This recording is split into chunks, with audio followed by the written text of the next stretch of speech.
Sorry. Hi. I didn't see you had come in. Welcome to my kitchen. I was just cooking something to eat here in the time of the coronavirus quarantine. Gosh, I feel so embarrassed. I didn't clean. I didn't even dress for you. But you're here, so I guess maybe we'll talk about theater. Hold on a second. Before you come any closer, let me just wipe you down there. Welcome, welcome, welcome to Art of the Theatre today. I'm your host, Jonathan Flom, and no, I will not try to maintain this British accent through the entire recording. I was just trying to give you my best John Oliver and start the thing off with some energy. But, you know, before we begin, there's something I need to address with you. A sort of elephant in the room, if you will. Look, hey, get that elephant out of my room. You see, I did something stupid earlier this week. In an effort to be the cool teacher, I recorded a lecture for you a few days back and included what we might loosely call production values. I'm referring, of course, to the little pop-up images and the occasional cutting in of lecture slides and even video. You remember. And if you didn't watch it, please press pause right now and go watch the first lecture. I mean, how can you possibly hope to understand anti-realism if you haven't even learned about realism, you animals? Go on. Stop this video. We'll wait. Are they gone? Good. So, anyway, here's where I went horribly wrong. I gave you a lecture video with graphics and humor. You remember the humor, right? And now I find myself in the unenviable position of having to try to top myself. I have set the bar too high. So as your teacher, I'd like to say this. Let this be a lesson to you about overachieving. Once you open that can of worms, you can't put the toys back in the box. You understand that dreadfully mixed metaphor, right? And all of that results in this. Roll the intro. I'm told the intro is going to roll.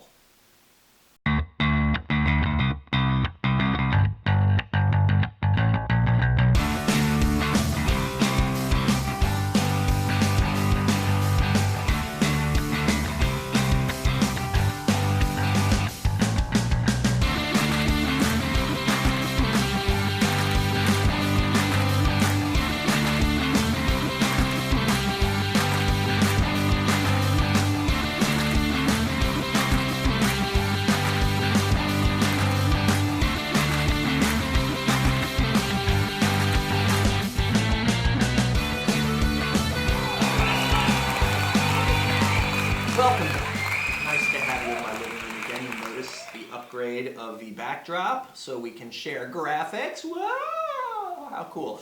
I hope you're doing well. I really do. And I hope that my lectures are not only informational to you, but maybe provide a little warmth, humor, and comfort in this time of craziness. I'm going to jump right in and start with a quick recap of the other day's news. We talked about realism and naturalism, which we take for granted as being like, duh, that's what everything is. But we talked about it being a revolution and a huge shift from earlier melodrama, which was the prevailing form of entertainment during whose reign? Wait, do you remember? Her? That's right, Queen Victoria. Well done. So Victorian melodrama was the prevailing form of entertainment through the majority of the 1800s. And then around 1880, we have Ibsen and Chekhov coming in and creating this new revolution of realism and naturalism, where we were searching for truth within society and attempting to display life as we know it, ordinary people in relatable situations on the stage. And this became the prevailing form of entertainment, and for the most part it still is. But a couple things happen in the early part of the 20th century that cause a shakeup even within that revolution. First of all, in 1914, we have the beginning of World War I, which was known as the war to end all wars. And this was a unique war because it introduced the idea of trench warfare for the first time, and you really had young boys going off and fighting other young boys from other countries without any clear feeling of enmity towards one another. We saw the fall of empires. We saw the collapse of a lot of European economies, not the least of which was Germany, which very quickly set us up for World War II. So the bottom line is, and this is not a history of world culture class, but the bottom line is from 1914 to 1918, when World War I was going on, a lot changed. The other thing that we have to be aware of is this guy, Sigmund Freud. He lived from 1856 to 1939. You've probably heard of him. He was sort of the father of, or the pioneer of psychoanalysis. He introduced free association work where he would say something and you would say the first thing that comes to mind. For example, if I said to you, donuts, what comes to mind? All right, how about ice cream? First thing that comes to your mind. All right, what about breakfast sandwich?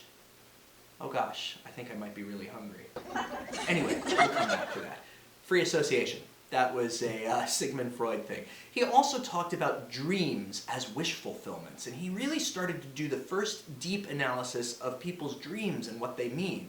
He explored sexuality. If you've ever heard of the term Oedipus complex, this is this idea that men secretly have a sexual desire for their mothers. I would like to state for the record that I don't care if it makes me less of a man. I do not have an Oedipus complex, and just talking about it is making me need to throw up in my mouth.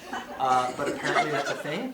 And he also created or brought to the forefront hypnosis. So we have these two really interesting cultural things going on in the world, and all of a sudden the idea of realism, the idea of looking at people within their homes, within their daily lives, seems maybe less important to some playwrights. And we start to get into what we broadly call anti-realism. And what I want to do on this lecture is break down the anti-realism movements into their component parts and help you understand the difference and help you understand how to see them. So let's begin, shall we? Down the rabbit hole of anti-realism. And actually, down the rabbit hole, that's an apt description of the first one. Because the first anti-realism we're going to talk about is surrealism. Surrealism, by definition, is the search for truth in the conflict between the conscious and the subconscious mind. So surrealism can often be thought of as an interpretation of experience through the mind of the dreamer, the unconscious mind, as described by Freud. So this movement, which was not just a theater movement, but an art movement, thank you Salvador Dali, and it was really brought on by the work of Sigmund Freud. People became suddenly fascinated with this idea of the dialogue between the conscious and the subconscious mind. And what these works of art tend to do is to peel away layers from the outside to expose what's underneath. And one of our greatest examples of early surrealism is by a Swedish playwright named August Strindberg. Now, I know you're probably getting really sick and tired of all of these European and particularly Scandinavian playwrights, but we gotta give them credit. They really brought a lot of change to our art form and our industry. A couple of his most famous plays, The Ghost Sonata being one of them, and The Dream Play being another, even just in their titles give you a sense of what his sort of motivations or his philosophy or his mission, if you will. I'm going to stop babbling right now as I'm losing my words, and I'm going to let Strindberg speak for himself. Let's take a look at a little clip from The Ghost Sonata.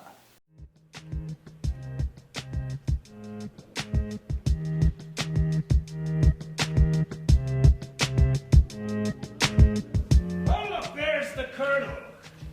You'll be sitting next to him this afternoon. Is that the Colonel? I don't understand what any of this means. It's like a fairy tale. My whole life is a book of fairy tales, young man. And although each tale is different, a single thread links them. A The leitmotif recurs continually. This play is a little complicated to give a synopsis for because it's not a straightforward structure play. It's all about theme. So I can tell you that the theme that the play explores is between the antithesis between being and seeming. And it's about, I suppose, the spirit, any spirit, trying to release itself and be free in a world that's unfree, that's bound. There's this young student in this play who meets an old man who perhaps is not what he seems and wants him to get into a house which he has many secrets within that he wants to reveal to the student. The student at the beginning of the play is full of life, full of hope, and at the end is full of disillusion. Whom does the marble statue represent? His wife, of course. Was she so beautiful? Yes. Yes. Tell me. Oh, my dear boy, we must not judge our fellow mortals. If I were to tell you that he struck her, that she left him, that she came back to him, and that she remarried him, and that she now sits there in the shape of a mummy, worshipping her own statue, you'd think I was mad. Characters appear, they disappear, improvisations happen between characters, environments change, feelings change on a dime, things appear out of the shadows, just like in a dream. They appear when they need to be. So that's something that I sort of brought to the forefront. The question that I think Strindberg was asking, and one that I really wanted to uphold, was what are things we hold on to in our everyday life? What are illusions? What are things that we can let go of? And if letting go is painful, how can we come to cope with that in our everyday lives?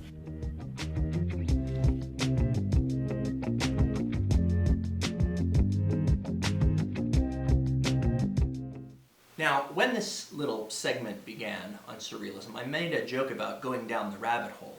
I think if you hadn't caught that yet, maybe now you understand how that could be a very apt way of describing getting involved with surrealism, because if you've ever seen any version of Alice in Wonderland or Alice Through the Looking Glass, any of those fantastic Lewis Carroll stories, you could probably put together that Alice in Wonderland is another great example of surrealism. Girl falls down rabbit hole and has this wild dream that she's interacting with animals and all sorts of other creatures, and bizarre weirdness. You might also think of The Wizard of Oz as an example of surrealism. Girl, hits her head and goes into this fever dream where she's seeing the world in Technicolor and she's meeting all these crazy characters, and at the end when she wakes up, she can't tell what's real from what's not real.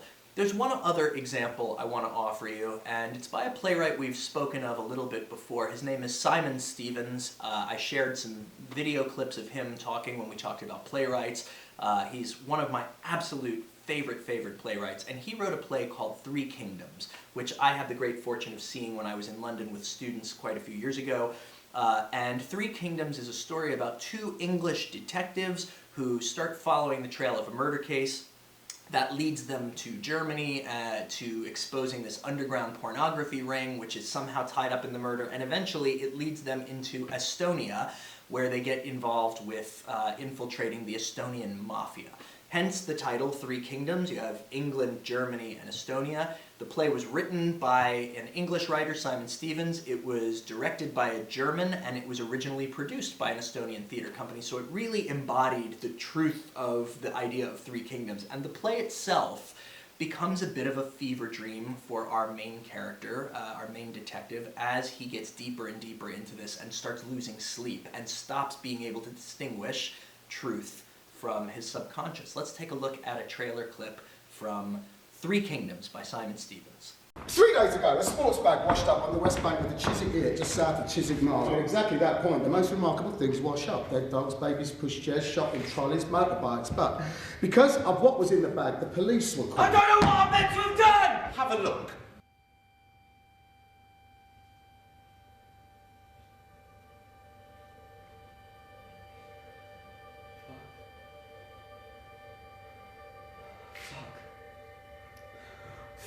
Fuck.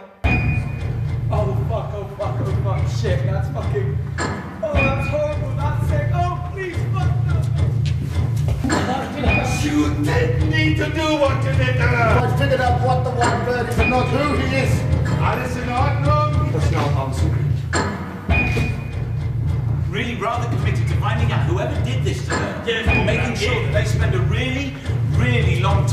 I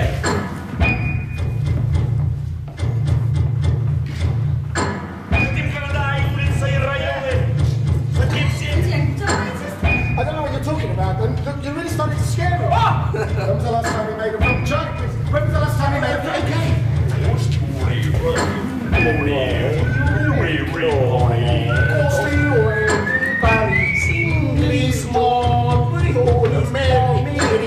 I think I am English.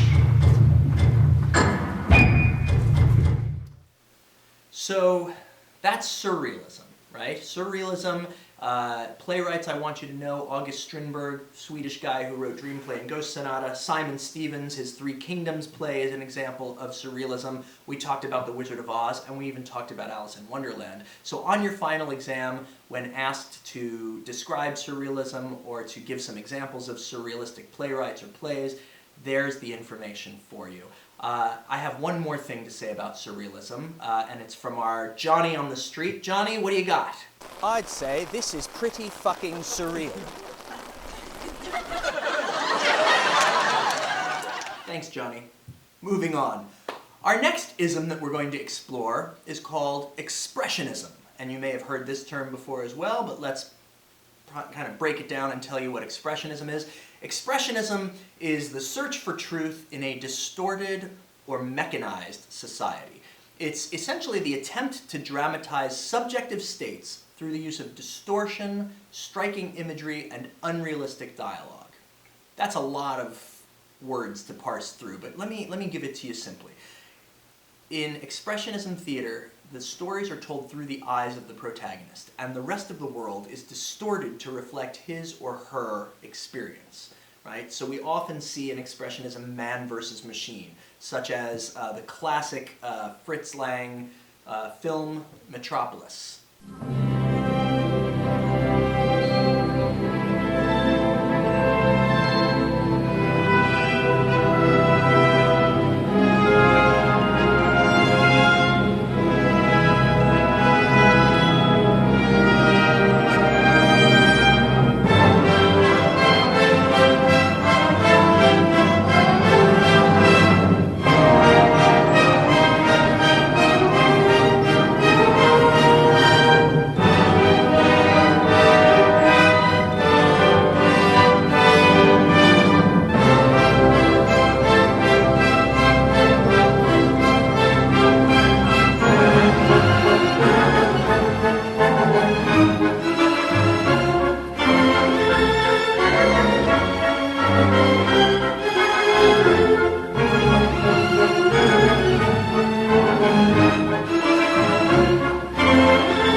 So expressionism as a form sprung out of Germany. It's kind of dark, kind of bleak, and again, you could see how this could be a reaction to a world that's gone mad with the war to end all wars.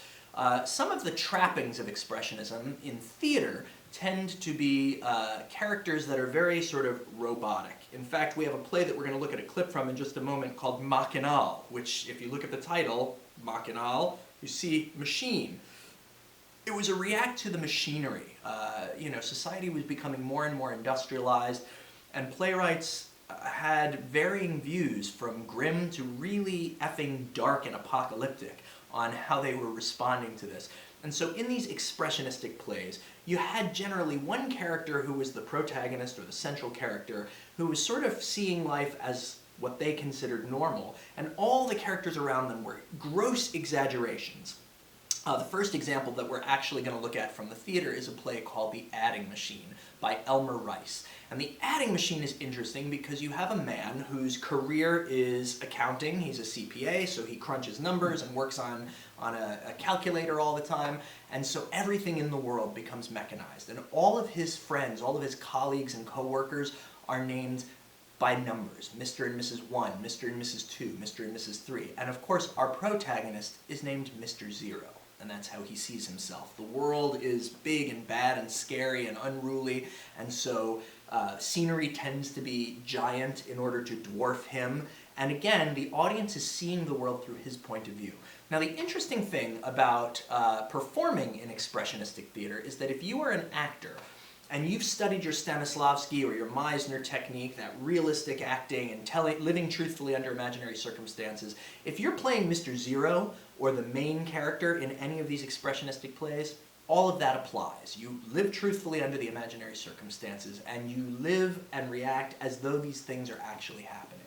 However, interestingly enough, if you're one of the other actors and you're playing one of those essentially cogs in the machine of the protagonist's experience, you have to play the protagonist's view or version of you. So if the protagonist sees his boss as a grotesque, inhumane, monstrous person, that actor has to go over the top and be grossly inhumane and monstrous and grotesque, because they are not playing a true three-dimensional human. They are playing the expressionistic version of another character's point of view. I hope that makes sense, and hopefully these two clips I'm going to show you back to back, a little clip from The Adding Machine and a little trailer for Machinal, to give you more of a sense of what expressionism is. Take a look.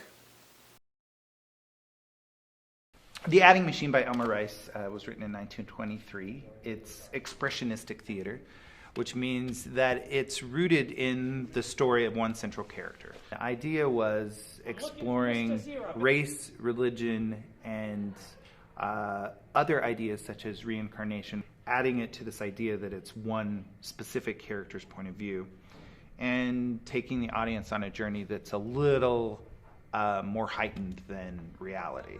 The style of the play is something that none of the actors in the play have ever experienced before, explored before. So it was really exciting to take that journey together. Even though the play is nearly 100 years old, it feels like it was written for us now. It feels like a cautionary tale for our time. This woman's suffrage is the bunk. It sure is. Politics is a man's business. Woman's place is in the home. That's it. Looking after the kids instead of hanging around the street. You hit the nail on the head that time. The trouble is, they don't know what they want. Men sure get me tired. They sure are a lazy lot. And dirty. Always grumbling about something. When they're not lying. Or messing up the house. But believe me, I tell mine when he gets off.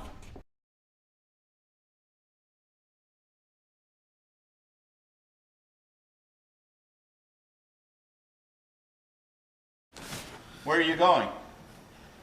No place. Must be going someplace. Just to bed. It isn't 11 yet. Wait. Wait! It's only 10:46. Wait, come here. Oh, I want to go away. Away? Where? Anywhere away. Why? What's the matter? I'm scared. What of? I haven't slept. I can't sleep. That's nothing. And the moon when it's full. That's nothing. I can't sleep. Of course not. It's the light. I don't see it. I feel it. I'm afraid. Nonsense. Come here. Oh, I want to go away. I can't get away now.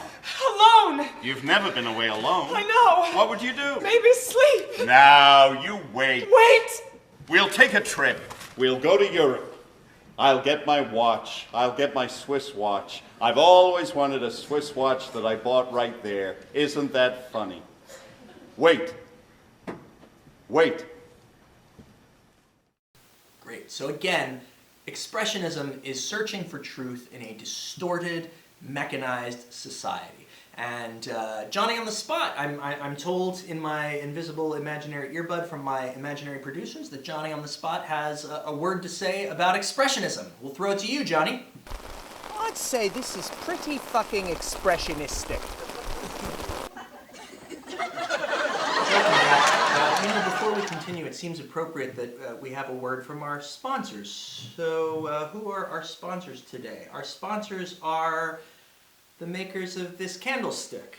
Gee, if only I had a knife, a rope, a gun, and a wrench, and some friends here, we could play Clue. Candlesticks. This episode also brought to you by vitamin C. Make sure to take your vitamin C. There's some sort of a flu bug going around. Keep your immune systems boosted, friends. Vitamin C. Finally, our last sponsor is Arlik Cafe. Arlik Cafe, which is a fantastic coffee shop in the heart of Oslo, Norway. What is special about Arlik Cafe is that they employ only people who are recovering addicts, homeless people, or people who are trying to integrate back into society. They give them jobs, they teach them marketable skills, and a good portion of their profits go back into helping that community. One of the things I loved about visiting Arlik Cafe when I was in Norway last is that they sell these fantastic little mugs with little sayings on them. All of the sayings are things that their employees have written or decided would go on there. This one says, "Det de små tingene I hverdagen som gir mening." And I think you'll all agree with me that that is very relevant right now. Oh, wait, I'm being told you don't speak Norwegian, so let me translate that for you. It's the little things in everyday life that bring us meaning. And I think that's an apt feeling for today.